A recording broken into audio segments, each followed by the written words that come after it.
This might be a silly question, but what is executive coaching?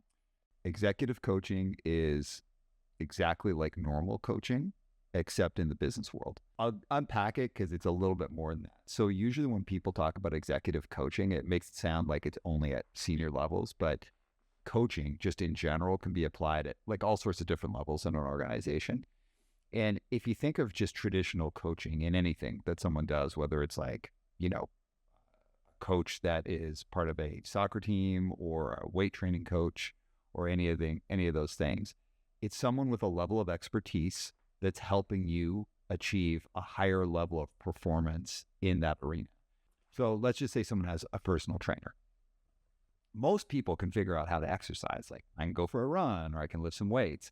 The reason you get a personal trainer is that person has a level of expertise in how the body works, how to take care of yourself, how to not just exercise in general, but how to do it in a way that you can make gains and you can be effective in what you're doing.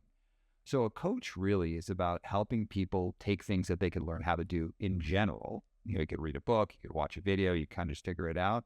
And they have a level of expertise to help you make gains and be more efficient in how you do it.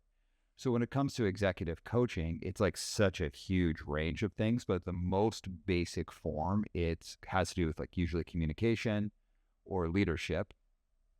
And you could figure out how to communicate effectively on your own. Of course, you could read a book, you could observe other people, you could watch a video, you could figure out how to lead. Again, you could observe others, you could have someone who's a mentor, but someone who's a coach or an executive coach is someone who's got like a real specific level of expertise that they bring to that to help you learn how to do it faster, better, in a more effective way.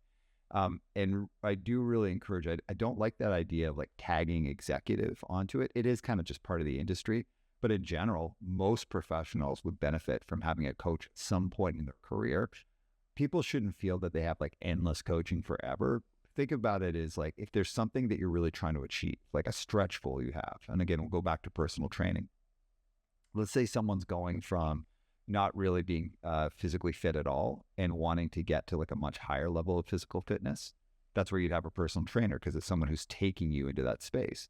But let's say you're like a really incredible athlete and now you're actually trying to go from being just a really solid athlete to actually going into a competitor space. And now you're trying to actually compete. Great. That's another time for a coach. Let's say that you've been a competitor and now you're actually trying to get into the Olympics. Great. That's another time for a coach. So do people in general need coaches? No, like, just in general, not. But if you're trying to scale up to something, grow into something, get really, really good at something, it's a great time to have a coach at pretty much any time.